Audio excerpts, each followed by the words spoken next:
Hello my dear friends, অনেক দিন বাদে আমি আজ তোমাদের সাথে একটা খুব ভয়ঙ্কর মার্ডার মিস্ট্রি নিয়ে এলাম।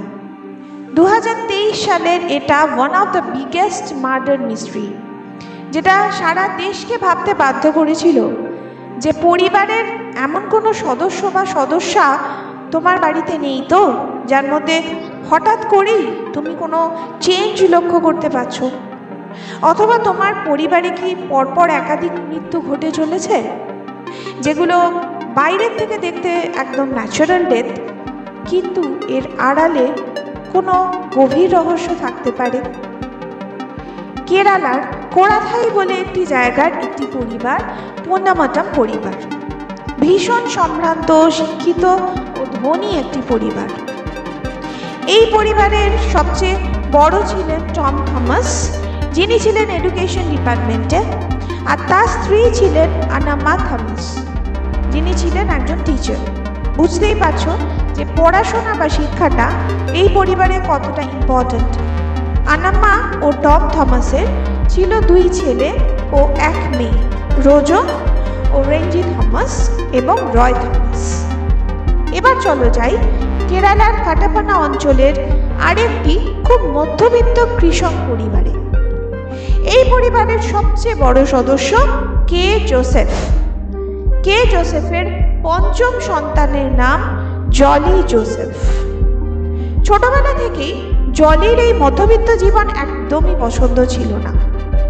ছোট থেকে তার জীবনের একটাই লক্ষ্য ছিল, তাকে সোসাইটিতে অনেক উঁচু জায়গায় পৌঁছতে হবে, যেখানে সব ক্ষমতা বা কন্ট্রোল থাকবে তার হাতে। এই জলির সাথে এই পোন্নামাটাম ফ্যামিলির বড় ছেলে রয় থমাসের একটা প্রেমের সম্পর্ক তৈরি হয়। রয় থমাস কিন্তু ভীষণ ইমপ্রেসড ছিল জলির ব্যাপারে। একে তো এক সুন্দরী তরুণী, তার মধ্যে এমকম কোয়ালিফাইড, মানে রূপ গুণ একসাথে। কিছুদিন এই প্রেম পর্ব চলার পরে 1997 জলি আর রয় বিয়ে হয়ে যায়। যদিও ইনিশিয়ালি টম থমাসের কিন্তু এই বিয়েতে খুব একটা মত ছিল না, কিন্তু বিয়ের কয়েকদিনের মধ্যেই জলি সবার মন জয় করে নিল এবং খুব ভালোভাবে গুছিয়ে সংসার করতে লাগলো। বিয়ের কয়েকদিন পর থেকেই জলির শাশুড়ি মা আনাম্মা থমাস জলিকে বলে যে এত এডুকেশনাল কোয়ালিফিকেশন থাকা সত্ত্বেও জলি কোনো জব করছে না কেন। জলি কিন্তু চায়নি জব করতে, তা সত্ত্বেও আনাম্মা থমাস জলিকে বোঝানোর চেষ্টা করেন অনেকবার যে সংসারের কাজের কোনো অসুবিধা হবে না, জলি কিন্তু নিশ্চিন্তে জব করতে পারে। ইতিমধ্যে জলি প্রেগনেন্ট হয়ে যায়। জলির প্রথম সন্তান জন্ম নেয়। এরপর আবার আনাম্মা থমাস জলিকে জব করার জন্য প্রেশারাইজ করেন। এই ব্যাপারটা নিয়ে জলির মধ্যে একটা অসন্তোষ তৈরি হচ্ছিল ধীরে ধীরে। তার কারণ পোন্নামাটাম ফ্যামিলিতে আনাম্মা থমাসের কথাই ছিল শেষ কথা। 2002-তে হঠাৎ একদিন আনাম্মা থমাস পড়িয়ে বাড়িতে ফিরে 1 গ্লাস জল খান। তারপর থেকেই তার শরীর খারাপ হতে শুরু করে ও কিছু অল্প সময়ের মধ্যেই তিনি মারা যান। ডক্টর বলেন হার্ট অ্যাটাকে মৃত্যু হয়েছে। আনাম্মা থমাসের মোটামুটি ভালোই বয়স হয়েছিল, তাই হার্ট দুর্বল হয়ে যাওয়াটা খুব অস্বাভাবিক ছিল না। সারা পরিবার ভেঙে পড়ে। এরপর থেকেই সবাই লক্ষ্য করে যে জলির পার্সোনালিটির মধ্যে একটা চেঞ্জ এসেছে। জলি ফ্যামিলিতে আনাম্মা থমাসের জায়গাটা নিয়ে নেয় ও সবকিছু খুব সুন্দর করে হ্যান্ডেল করতে শুরু করে। এর মধ্যে একদিন জলি বাড়িতে এসে জানায় যে সে NIT কালিকাটে গেস্ট লেকচারার হিসেবে জয়েন করছে। বাড়িতে সবাই খুব খুশি, কারণ সত্যি এটা একটা খুব প্রেস্টিজিয়াস জব, আর আনাম্মা থমাস তো নিজেও একজন টিচার ছিলেন। এরকমভাবে 6টা বছর কেটে যায়। এর মধ্যে জলি তার ননদ রেঞ্জিকে পরিষ্কারভাবে জানিয়ে দেয় যে আনাম্মা তার জন্য কিছু টাকা ও গয়না রেখে গেছে, কিন্তু এগুলো ছাড়া আর কিছু রেঞ্জি এই প্রপার্টি থেকে পাবে না। রেঞ্জি খুব অবাক হয়ে যায় জলির এই রূপটা দেখে। এরপর 2005-এ রেঞ্জির বিয়ে হয়ে যায় ও সে তার হাজব্যান্ডের সাথে কলম্বোতে শিফট করে। 2007-এ টম থমাস রেঞ্জির কাছে কলম্বোতে যান বেড়াতে। সেখানে রেঞ্জি খেয়াল করে যে তার বাবার শরীর খুব খারাপ হয়ে গেছে, সবসময় মন মরা হয়ে থাকত। এর কারণ জিজ্ঞেস করায় টম রেঞ্জিকে বলে জলির সাথে MS ম্যাথিউ নামে একজনের একটা অ্যাফেয়ার আছে বলে সন্দেহ করছেন তিনি, এবং সেই নিয়ে তিনি খুব অশান্তিতে আছেন। এই MS ম্যাথিউ এই পোন্নামাটাম ফ্যামিলির দূরের এক আত্মীয় ছিল। এই ব্যাপারে টম জলিকে কনফ্রন্ট করে, কিন্তু জলি এই সমস্ত কিছু ডিনাই করে। টম থমাস একরকম মাশরুম ট্যাবলেট খেতেন শরীরের জন্য। 2008-এ এক সন্ধেবেলা জলি টমকে তার ওষুধ দেয়। এরপর থেকেই টমের শরীর খুব খারাপ লাগতে শুরু করে ও ওয়াশ বেসিনের সামনে গিয়ে টম পড়ে যান ও মারা যান। এরপর জলি সবাইকে ডাকে, কিন্তু হসপিটালে যেতে যেতেই টমের মৃত্যু হয়। যেহেতু টমেরও বয়স হয়েছিল, তাই এই মৃত্যুটাকেও সবাই স্বাভাবিক মৃত্যু মনে করে নেয়। এরপরও বেশ অনেকটা সময় চলে যায়। জলি সেকেন্ডবার প্রেগনেন্ট হয়ে যায়। এই সময় রয় অর্থাৎ জলির হাজব্যান্ডের ব্যবসায় কিছু ক্ষতি হতে শুরু করে। ধীরে ধীরে রয়ের ব্যবসা আরও পড়তে থাকে। এরপর থেকে শুরু হয় জলি ও রয়ের দাম্পত্য কলহ। এটা এমন আকার ধারণ করে যে জলি বলে দেয় যে সে রয়কে ডিভোর্স দেবে। ঠিক এই সময় রয়, রেঞ্জি ও তাদের আরেক ভাই রোজোর সামনে একটা উইল উঠে আসে। সেই উইল অনুযায়ী টম থমাসের সমস্ত সম্পত্তি তার মৃত্যুর পর জলির পাওয়ার কথা, কিন্তু তাতে না আছে কোনো সাক্ষী সাইন, না আছে কোনো স্ট্যাম্প। কিন্তু রয়, রেঞ্জি ও রোজো এতদিন ধরে জেনে এসেছে যে সমস্ত সম্পত্তি তাদের বাবা 3 ভাই বোনের মধ্যে সমান ভাগে ভাগ করে দিয়েছেন। এরপর থেকে সম্পত্তি নিয়েও শুরু হয় অশান্তি। তার আরেকটা বড় কারণ ছিল, ইতিমধ্যে রয় জলি আর ম্যাথিউজের সম্পর্কের ব্যাপারেও কিছু ইনফরমেশন পেয়েছিল। শুধু এটাই নয়, রয়ের আরও অবাক হওয়া বাকি ছিল। তার কারণ রয় জলিকে একদিন ইউনিভার্সিটি অবধি ফলো করে। সেখানেও জলিকে ইউনিভার্সিটিতে শুধু টাইম পাস করতে দেখে। এবার তোমরা বলো, তোমরা যেখানে জব করতে যাও, তোমরা কি সেখানে গিয়ে কাজ করবে, না এদিক সেদিক ঘুরে বেরিয়ে টাইম পাস করবে? আর এখানেই আসে একটা প্রশ্ন, যে তাহলে কি জলির এডুকেশনাল কোয়ালিফিকেশন বা ইউনিভার্সিটির জবের ব্যাপারটাও ছিল কোনো রহস্যে ঘেরা, আর সেটাই কি রয় জানতে পেরেছিল? এরপর আসে 30th অক্টোবর 2011।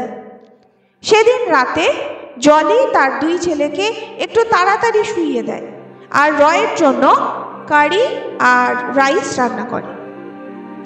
রয় রাতে ডিনার করে ও তারপর থেকেই রয় খুব অসুস্থ ফিল করতে শুরু করে। এরপর রয় বাথরুমে সেন্সলেস হয়ে পড়ে যায়। জলি আশেপাশের প্রতিবেশীদের ডাকে ও রয়কে তারা মৃত অবস্থায় বাথরুম থেকে উদ্ধার করে। এরপর ঘটনায় আসে একটা টুইস্ট।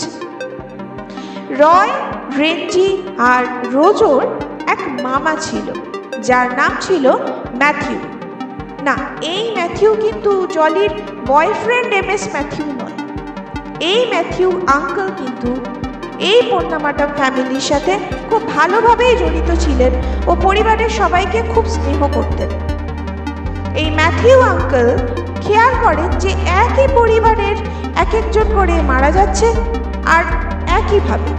শুধু তাই নয়, রয়ের শরীরে কোনোদিনও কোনো অসুখ ছিল না, এবং মৃত্যুর পর রয়ের শরীরে নীল দাগ দেখতে পাওয়া গেছিল। এসব দেখে উনি পুলিশকে বলেন যে রয়ের ডেড বডির একটা পোস্টমর্টম করতে। জলির তীব্র আপত্তি সত্ত্বেও রয়ের পোস্টমর্টম হয় এবং পোস্টমর্টম রিপোর্টে সায়ানাইড পয়জনিং পাওয়া যায়। কিন্তু জলি বলে যে রয় এতটাই লোড করে ফেলেছিল যে এই মেন্টাল প্রেশার নিতে না পেরে ও বোধহয় সুইসাইড করেছে। সবাই এই ব্যাপারটা খুব অদ্ভুতভাবে মেনেও নেয়, কিন্তু রয়ের মৃত্যুর 1 থেকে 2 মাস পর রয়ের ভাই ও বোন রোজো আর রেঞ্জির এই ব্যাপারটা একটু অদ্ভুত লাগে। তার কারণ রয়ের মৃত্যুর 2 মাস পরও কোনো পাওনাদার তাদের কাছে কোনো টাকা চায় না। পুলিশ রোজো আর রেঞ্জিকে জানায় যে রয় নিশ্চয়ই কোনো সোনার দোকান থেকে সায়ানাইড জোগাড় করেছিল। তার কারণ নর্মালি সায়ানাইড মার্কেটে অ্যাভেলেবেল থাকে না, একমাত্র সোনার দোকানের কেউ এটা পেতে পারে। তার কারণ গয়না ক্লিন করতে গেলে সায়ানাইড ব্যবহৃত হয়। রোজো আর রেঞ্জির মাথায় তখন একটাই প্রশ্ন আসে যে সুইসাইড করার এত উপায় থাকতে রয় হঠাৎ করে এত কষ্ট করে সায়ানাইড জোগাড় করে সুইসাইড করতে গেল কেন? কিন্তু তখন আর এসব ভেবেও কোনো লাভ ছিল না, কারণ যা হবার হয়ে গেছিল। এরপর আসে 2012-এ জলি সমস্ত সম্পত্তি নিজের নামে ট্রান্সফার করার প্রসিডিওর শুরু করে। এবার রোজো আর রেঞ্জি বুদ্ধি করে প্রপার্টির ওনারশিপটা ক্যান্সেল করে দেয়। তার মানে এই কারণে জলির নামে কোনো সম্পত্তি ট্রান্সফার করা যাবে না। এবার কিন্তু আঙ্কেল ম্যাথিউ, মানে যিনি রয়ের পোস্টমর্টম করিয়েছিলেন, তিনি জলিকে সোজাসুজি জলির ব্যাপারে ওনার সন্দেহগুলো জানান, কিন্তু জলি পুরো ব্যাপারটাই ডিনাই করে যায়। এরপর তোমরা যেটা ভাবছো ঠিক সেটাই হলো। 2014 সালে আঙ্কেল ম্যাথিউ একইভাবে জলির হাতের 1 কাপ কফি খেয়ে হঠাৎ হার্ট অ্যাটাক করে মারা যায় এবং ওনারও কোনো পোস্টমর্টম হয় না। এবার যেহেতু আঙ্কেল ম্যাথিউ ডিরেক্টলি পোন্নামাটাম ফ্যামিলির সদস্য ছিলেন না, তাই এই ব্যাপারটা নিয়ে কারো মনে কোনো সন্দেহ তৈরি হয় না। এরপর জলি তার ফিউচার নিয়ে বেশ চিন্তায় পড়ে যায়, কারণ রয়ের ফিনান্সিয়াল সিকিউরিটি তার কাছে আর তখন ছিল না।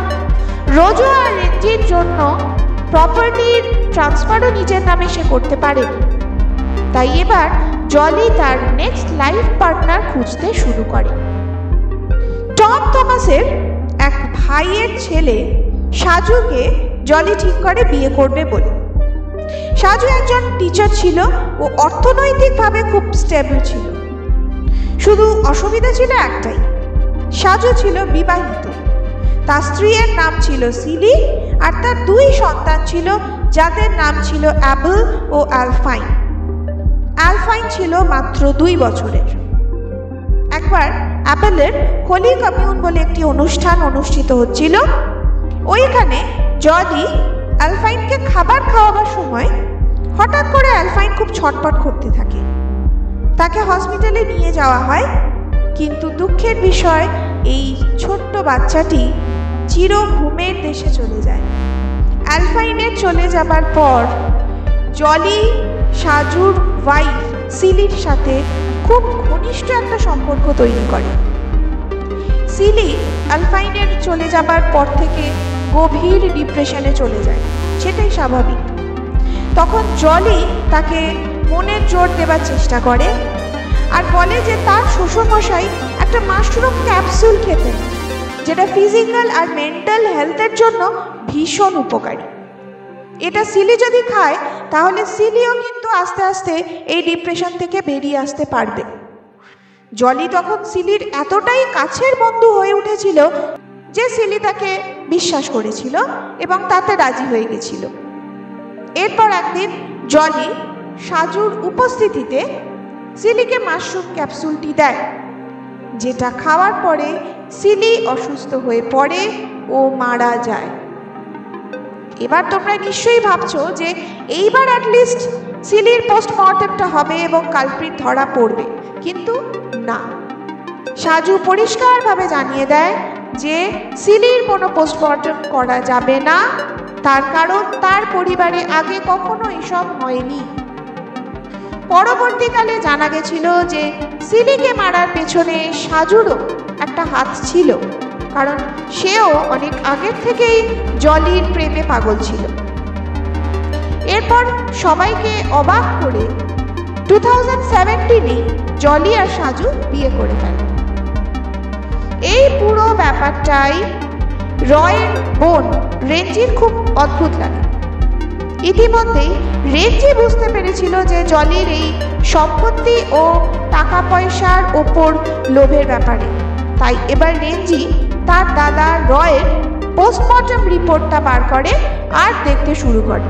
সেখানে ক্লিয়ারলি লেখা ছিল যে সায়ানাইড পয়জনিংয়ে রয়ের মৃত্যু হয়েছে। শুধু তাই নয়, এটাও লেখা ছিল যে তার পেটে আনডাইজেস্টেড চানা কারি আর রাইস পাওয়া গেছিল। এইখানে রেঞ্জির একটু খটকা লাগে, তার কারণ রয় মারা যাবার পরে জলি রেঞ্জিকে বলেছিল যে রয় লাস্টবার খাবার খেয়েছিল দুপুরবেলা, কিন্তু দুপুর 3টে বা 3:30-র সময় যদি রয় খেয়ে থাকে তাহলে রাত 11:30 বা 12টা পর্যন্ত সেটা আনডাইজেস্টেড থাকতো না, হজম হয়ে যেত। তার মানে জলি মিথ্যে কথা বলছে। আর এই সন্দেহটা হওয়ার সাথে সাথেই রেঞ্জি পুলিশকে পুরো ব্যাপারটা জানায় ও পুলিশ জলির ব্যাপারে ইনভেস্টিগেট করতে শুরু করে। এরপর পুলিশ প্রথমেই জলির কাজের জায়গা এনআইটি কালিকাটে গিয়ে খবর নেয়। পুলিশ যা জানতে পারে তাতে সবাই হতভম্ব হয়ে যায়। এনআইটি থেকে জানানো হয় যে জলি জোসেফ নামে কোনো গেস্ট লেকচারার তাদের এমপ্লয়ি লিস্টে নেই। এমনকি এনআইটির যে আই কার্ড জলি ইউজ করত সেটাও ফেক। জলির যে এমকমের ডিগ্রির কথা সবাই জানত এবং এই ডিগ্রির জন্যই আনাম্মা থমাস জলিকে জব করতে বলতেন, সেই ডিগ্রিটাও ছিল ফেক। এই জবটা করা নিয়েই যখন আনাম্মা জলিকে প্রেশারাইজ করতে শুরু করেন, তখন সেই কথাটা জানতে পেরে জলির বাবা কে জোসেফ ঠিক করেন যে আনাম্মার সাথে কথা বলবেন এই ব্যাপারে, যে জব করার মতো কোয়ালিফিকেশনই তো জলি ছিল না, কারণ সে মাত্র ব্যাচেলার ডিগ্রির ফার্স্ট ইয়ার পর্যন্তই পড়াশোনা করেছিল। কিন্তু এটা জানাজানি হলে তো জলির পুরো প্ল্যানটাই নষ্ট হয়ে যেত। তাই জলি সবার প্রথমে আনাম্মা থমাসকেই তার শিকার বানায় আর তার মৃত্যুর পর তার জায়গাটা সুন্দরভাবে দখল করে নেয়। জলির এই ফেক জবের ব্যাপারে কিন্তু সম্ভবত জলির হাজব্যান্ড রয়ও কিছুটা জেনে গেছিল, তাই তাকেও জলির রাস্তা থেকে সরে যেতে হয়েছিল। এরপর পুলিশ একই পরিবারের 6 জনের কঙ্কাল তাদের কবর থেকে খুঁড়ে বের করে ও কেমিক্যাল অ্যানালিসিস শুরু করে যদি সায়ানাইডের কিছু ট্রেস পাওয়া যায় সেই জন্য। এরপর জলি তার ছেলে রেমোকে রিকোয়েস্ট করতে থাকে তার কাকা ও পিসি রোজো আর রেঞ্জিকে বোঝানোর জন্য যে জলি কিছুই করেন, কিন্তু রেঞ্জি রেমোকে পরিষ্কারভাবে বুঝিয়ে দেয় যে জলিকে তার অপরাধের শাস্তি পেতেই হবে। এরপর জলি তার ছেলের কাছে ভেঙে পড়ে এবং ফাইনালি স্বীকার করে যে সে অপরাধ করেছিল। এরপর জলিকে অ্যারেস্ট করা হয়। পুলিশ জলির ঘর থেকে একটা সায়ানাইডের শিশিও উদ্ধার করে। কেমিক্যাল অ্যানালিসিসের পরে সিলির শরীর থেকে সায়ানাইডের ট্রেস পাওয়া যায়, কিন্তু বাকি বডিগুলোর অবস্থা এতটাই খারাপ ছিল যে কোনো কেমিক্যাল অ্যানালিসিসের রেজাল্ট পাওয়া যায়নি। এরপর আসে সবথেকে বড় প্রশ্ন, জলি সায়ানাইডটা পেল কোথা থেকে? তোমাদের আমি আগেই বলেছি MS ম্যাথিউ নামে একজনের সাথে জলির একটা অ্যাফেয়ার ছিল। এই MS ম্যাথিউ কিন্তু সোনার দোকানে সেলসম্যানের কাজ করত। আর তোমরা নিশ্চয়ই আগে এটা খেয়াল করেছো, যেখানে আমি বলেছিলাম যে সায়ানাইড ইউজড হয় সোনা ক্লিন করতে, তাই জলির পক্ষে সায়ানাইড জোগাড় করাটা কোনো কঠিন কাজ কিন্তু ছিল না। MS ম্যাথিউ জানিয়েছে পুলিশকে যে জলি তার থেকে সায়ানাইড নিত বাড়িতে ইঁদুর মারবে বলে। জলি জোসেফের এই কেস আজও চলছে এবং এখনো পর্যন্ত জলির কোনো শাস্তি হয়নি। আশা করছি ভবিষ্যতে নিশ্চয়ই অপরাধী উচিত শাস্তি পাবে। সত্যি একটা পরিবারে টানা 14 বছর ধরে একের পর এক খুন হয়ে গেছে, অথচ কেউ এগুলো নিয়ে কিছু ভাবেই। সবথেকে বড় প্রশ্ন, সায়ানাইডের মতো একটা তীব্র বিষ শরীরে গিয়ে মারা যাবার পরও ডক্টর বা তাদের কোনো রিলেটিভ তাদের শরীরের কোনো চিহ্ন দেখে কিছু সন্দেহ করলো না? তোমাদের কি মনে হয়, জলি জোসেফ কি সত্যি এই 6টা মানুষকে খুন করেছিল, নাকি এর পেছনে থাকতে পারে আরও বড় কোনো ষড়যন্ত্র? জানাও আমাদের কমেন্ট বক্সে। তাহলে আজকের মতো গুড বাই।